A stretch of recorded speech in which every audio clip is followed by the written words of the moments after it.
When using fillets, there are some options that are seldom used, but can be helpful if you understand how they work.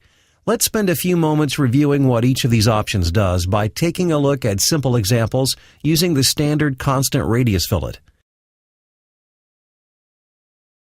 First, let's take a look at setback parameters. If you create a fillet on 3 edges that come together at a vertex, you have the option to control how these 3 fillets will blend together.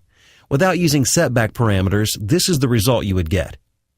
I'll recreate the fillet, this time using setback parameters.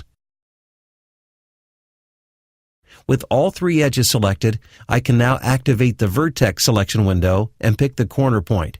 When I do, 3 edges appear in the setback distances window. I'll enter a setback distance of 1 inch and click the Set All button. The 1 inch setback is applied to all 3 edges. What I'd like to do is set a smaller distance for the vertical edge.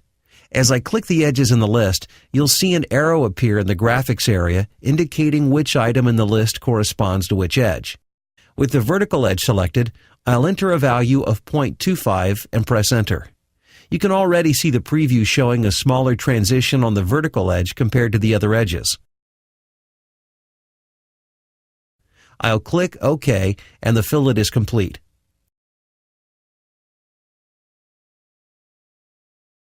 Next, let's take a look at the Keep Features option.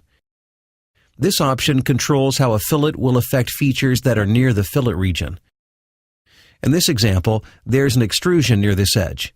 If I create a large fillet here, what should happen to the extrusion? If I apply a 1 inch fillet using the default setting of Keep Features, the feature will be extended so it remains attached to the part.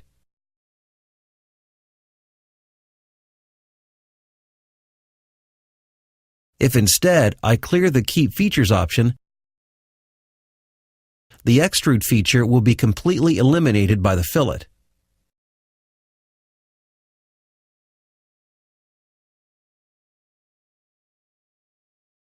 Below the Keep Features options, there is the Round Corners option.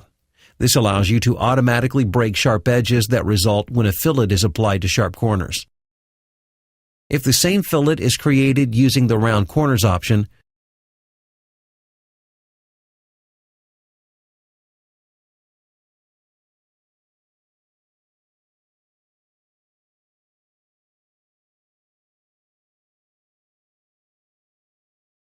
the sharp corners are replaced with smooth edges.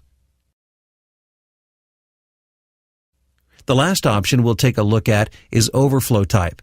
What happens when a fillet is large enough that it overflows off of a face? You have 2 options when this situation occurs. You can keep the existing edge, as you see here, or you can keep the fillet surface, which will cause the existing edge to be modified. The default setting in SOLIDWORKS will allow the software to choose either option. If you wish to force one result or the other, simply select the one you like in the Property Manager.